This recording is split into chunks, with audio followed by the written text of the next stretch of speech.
ನಮಸ್ಕಾರ. ಕಗ್ಗ ಮಾರ್ಗದಲ್ಲಿ ಮುಂದುವರಿತಾ ಇವತ್ತಿನ ಕಗ್ಗ, ಧರೆಯೇ ಕೋಸಲ ಪರಬ್ರಹ್ಮನೇ ರಘುವರನು ಭರತನ ಒಲನುಪಾಲ ಕ್ರಿಯರು ನಾವು ಅರಸನೂಳಿಗ ನಮ್ಮ ಸಂಸಾರದಾಡಳಿತ ಹರುಷದಿಂ ಸೇವಿಸಲು ಮಂಕುತಿಮ್ಮ. 711ನೇ ಕಗ್ಗ ಇದು. ಈ ಜಗತ್ತೇ ಕೋಸಲ ರಾಜ್ಯ ಅಂತ ಇಟ್ಕೊ. ಪರಬ್ರಹ್ಮನೇ ರಘುವರನು, ವಿಧಿ, ದೇವರು, ಪ್ರಕೃತಿ, ನೀವೇನಂತ ಕರಿತೀರೋ ಅವನು ಶ್ರೀರಾಮ, ರಘುವರ ಅವನದ್ದು ಇವೆಲ್ಲ. ಅವನು ಆ್ಯಕ್ಚುಯಲ್ ರಾಜ. ಭರತನ ಭರತ ಹೇಗೆ ರಾಮನ ಪಾದುಕೆ ಇಟ್ಕೊಂಡು ಆಳ್ವಿಕೆ ನಡೆಸಿದ, ಜವಾಬ್ದಾರಿಗಳನ್ನು ತಗೊಂಡ, ಹಾಗೆ ಅನುಪಾಲನ ಕ್ರಿಯರು ನಾವು. ಸೊ ಏನು ಆರ್ಡರ್ಸ್ ಇದೆ ನಮಗೆ ಅದನ್ನು ಎಕ್ಸಿಕ್ಯೂಟ್ ಮಾಡೋದಷ್ಟೇ ನಮ್ಮ ಕೆಲಸ ಇಲ್ಲಿ. ಭರತನ ಅನುಪಾಲಕ್ರಿಯರು ನಾವು. ಅರಸನೂಳಿಗ ನಮ್ಮ ಸಂಸಾರದ ಆಡಳಿತ. ನಾವಿವತ್ತಿಲ್ಲಿ ಏನೇನು ಮಾಡ್ತಿದ್ದೀವಿ, ನಮ್ಮದೇ ಕಂಪನಿ ಕಟ್ಟಿರ್ಬೋದು, 100 ಜನ ಕೆಲಸ ಕೊಟ್ಟಿರ್ಬೋದು, ಬೇಕಾದಷ್ಟು ದುಡ್ಡು ಗಳಿಸಿರ್ಬಹುದು, ಏನೇನೋ ಸಾಧನೆಗಳನ್ನು ಮಾಡಿರಬಹುದು. ಆದರೆ ಅದೆಲ್ಲವೂ ನಮ್ಮ ತಲೆಯಲ್ಲಿ ಜಾಗೃತವಾಗಿರಬೇಕಾದ್ದೇನು ಅಂದರೆ, ಇದು ಅರಸನೂಳಿಗ, ನಾವು ಇನ್ಯಾರಿಗೋ ಒಬ್ರಿಗೋಸ್ಕರ ಕೆಲಸ ಮಾಡ್ತಾಯಿದ್ದೀವಿ ಅಂತ. ಯಾವಾಗ ನಮ್ಮ ಸಾಧನೆ ನಮ್ಮನ್ನು ದೇವರಾಗಿಸೋಕ್ಕೆ ಹೊರಡುತ್ತೆ, ಅಲ್ಲಿಂದ ತಪ್ಪುಗಳು, ಅನ್ಯಾಯಗಳು ಶುರುವಾಗುತ್ತೆ. ನಾನು ದೇವರಾಗಿಬಿಟ್ರೆ ಉಪಯೋಗವಿಲ್ಲ. ನಾನು ಭರತನ ಹಾಗೆ ಇರಬೇಕು. ಅವನು ಹೇಳೋದನ್ನು, ರಘುವರ ಏನು ಹೇಳ್ತಾನೆ, ಇದು ಅವನ ದೇಶ, ಅದನ್ನು ನಾನು ಪಾಲಿಸ್ತೀನಿ ಅಷ್ಟೇ ಅಂತ.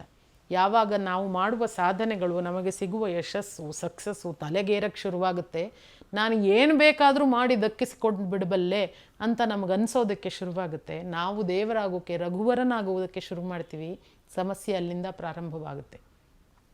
ಎಲ್ಲಿಯವರೆಗೆ ನಾನು ಭರತ, ರಘುವರನ ಆಜ್ಞೆಯನ್ನು ಪಾಲಿಸ್ತಾ ಇದ್ದೀನಿ, ನನ್ನ ಯಾವುದೇ ಆಡಳಿತ ಇದೆಲ್ಲ ಅರಸನ ಊಳಿಗ, ನಾನು ಅವನ ಕೆಲಸದವನು, ಅವನ ಕೆಲಸನ ನಾನು ಮಾಡ್ತಿದ್ದೀನಿ ಅಂತ ಅಂದ್ಕೊಳ್ತೀವಿ. ಅದನ್ನು ನಾವು ಹರುಷದಿಂ ಸೇವಿಸಲು, ಆ ಕೆಲಸವನ್ನು ನಾವು ಹರುಷದಿಂದ ಸೇವಿಸ್ತೀವಿ, ಆನಂದದಿಂದ ತಗೊಳ್ತೀವಿ. ತುಂಬ ತಲೆಗೇರಿಸ್ಕೊಳ್ಳೋಕ್ಕೆ ಹೋಗದೆ ಸಮಚಿತ್ತರಾಗಿ ಬದುಕ್ತೀವಿ. ಎಲ್ಲ ಕೆಲಸಗಳಲ್ಲೂ ನಮ್ಗೆ ಹಾಗನ್ಸುತ್ತೆ. ನಮ್ಮ ಮನೆ, ಸಂಸಾರ, ನಾವು ಮಾಡೋ ಕೆಲಸ, ನಮ್ಮ ಸಾಧನೆಗಳು ಎಲ್ಲವೂ ನಾವು ಹೇಗೆ ಮಾಡಿದ್ವಿ, ಇದಕ್ಕೋಸ್ಕರ ಎಷ್ಟು ಕಷ್ಟಪಟ್ವಿ, ನಾವು ಎಷ್ಟೆಲ್ಲ ತೊಂದರೆಗಳನ್ನು ಅನುಭವಿಸಿ ಹೀಗೆ ಮಾಡಿದ್ದೀವಿ, ನಾನು ಮಾಡಿದ್ರಿಂದ ಇವರೆಲ್ಲ ಸುಖವಾಗಿದ್ದಾರೆ ಅನ್ನೋ ಆತ್ಮರತಿನಲ್ಲಿ ಮುಳುಗೋಗ್ಬಿಡ್ತೀವಿ. ಚಿಕ್ಕ ಕೆಲಸಗಳಿಂದ ಹಿಡಿದು ಅತ್ಯಂತ ದೊಡ್ಡ ಸಾಧನೆಗಳವರೆಗೂ. ಆದರೆ ಹಾಗಿರಬೇಕಾಗಿಲ್ಲ. ನಾವು ಅದನ್ನು ನೋಡಬೇಕಾದ ದೃಷ್ಟಿಕೋನ ಏನು, ಭರತ ಹೇಗೆ ನೋಡ್ದ ಹಾಗೆ. ಭರತ ಕೋಸಲ ರಾಜ್ಯವನ್ನು ರಾಮ ಆಳ್ತಾ ಇದ್ದಾನೆ, ಅವನ ಆಳ್ವಿಕೆಗೆ ಎಕ್ಸಿಕ್ಯೂಟ್ ಮಾಡ್ತಾ ಇರೋನು ನಾನು ಅಂತ ಅಂದ್ಕೊಂಡು ಆಳ್ದ. ಹಾಗೇ ನಾವೂ ಈ ಜಗತ್ತಿನಲ್ಲಿ, ಈ ಸಂಸಾರದಲ್ಲಿ ಹಾಗೇ ಇರಬೇಕು ಅಂತ. ಇದು ನನ್ನದು ಯಾವುದೂ ಅಲ್ಲ. ಇದರಲ್ಲಿ ಇದನ್ನೆಲ್ಲ ಮಾಡಿದವನು ಅವನು. I am only executing. ನಿನಗೆ ನಟನೆ ಬರಲಿ, ನೀನು ಚೆನ್ನಾಗಿ ನಟಿಸುವಂಥವಳಾಗು, ಅದು ನಿನ್ನ ಲೈವ್ಲಿಹುಡ್ ಆಗಲಿ ಅಂತ ಅರಸ ಹೇಳಿ ಕಳಿಸಿದ್ದಾನೆ. ಸೊ ನಾನು ನಟನೆಯನ್ನು ನನ್ನ ಪ್ರೊಫೆಷನ್ನಾಗಿ ಆಯ್ದುಕೊಂಡಿದ್ದೀನಿ. ಅದರಲ್ಲಿ ನಾನು ಮುಂದುವರಿತಾ ಇದ್ದೀನಿ, ಅದರಲ್ಲಿ ನಾನು ಸಂತೋಷ ಪಡ್ತಾ ಇದ್ದೀನಿ. ನಟನೆಯನ್ನು ನನ್ನ ಉಸಿರಾಗಿಸ್ಕೊಂಡಿದ್ದೀನಿ. ಸೊ ನನ್ನದೇನೂ ಇಲ್ಲ ಇಲ್ಲಿ.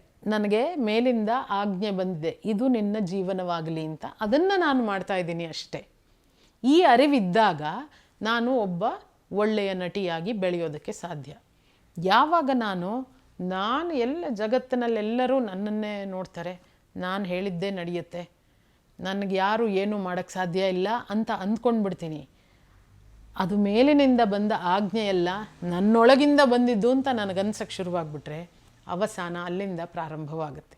ಆದ್ದರಿಂದ ನಮ್ಮೆಲ್ಲರ ನಮಗೆ ಅದರಲ್ಲಿ ನಂಬಿಕೆ ಇದೆಯೋ ಇಲ್ಲವೋ, ನಮ್ಮ ಧೋರಣೆ ಆ ಥರ ಇರಬೇಕು. ನಾನು ಇಲ್ಲಿ ಇನ್ಯಾರದೋ ಕೈ ಕೆಳಗೆ ಕೆಲಸ ಮಾಡ್ತಾಯಿದ್ದೀನಿ, ಆ ಆಜ್ಞೆಯನ್ನು ಪಾಲಿಸ್ತಾ ಇದ್ದೀನಿ, ಅಷ್ಟನ್ನಷ್ಟೇ ನಾನು ಮಾಡಬೇಕಾಗಿರೋದು. ಅಂದರೆ ನಮ್ಮ ಬದುಕು ಹಗುರವಾಗುತ್ತೆ, ಸುಂದರವಾಗಿಯೂ ಇರುತ್ತೆ. ಈ ಬಗ್ಗೆ ಎಲ್ಲರೂ ಯೋಚಿಸಬೇಕು. ಮತ್ತೊಂದು ಕಗ್ಗದಲ್ಲಿ ಭೇಟಿಯಾಗ್ತೀನಿ. ನಮಸ್ಕಾರ. ಅನುಕ್ಷಣದ ಸುದ್ದಿಗಳಿಗಾಗಿ ವಿಸ್ತಾರ ನ್ಯೂಸ್ ಯೂಟ್ಯೂಬ್ ಚಾನೆಲ್ ಸಬ್ಸ್ಕ್ರೈಬ್ ಮಾಡಿ. ಹೊಸ ಸುದ್ದಿಗಳ ನೋಟಿಫಿಕೇಶನ್ಗಾಗಿ ಬೆಲ್ ಐಕಾನ್ ಕ್ಲಿಕ್ ಮಾಡಿ. ಲೇಟೆಸ್ಟ್ ಅಪ್ಡೇಟ್ಸ್ಗಾಗಿ www.vistaranews.com ವೆಬ್ಸೈಟ್ಗೆ ವಿಸಿಟ್ ಮಾಡಿ. ಅಂಗೈಯಲ್ಲೇ ಜಗತ್ತಿನ ಸುದ್ದಿ ತಿಳಿಯಲು ವಿಸ್ತಾರ ನ್ಯೂಸ್ ಕನ್ನಡ ಆಪ್ ಡೌನ್ಲೋಡ್ ಮಾಡಿ.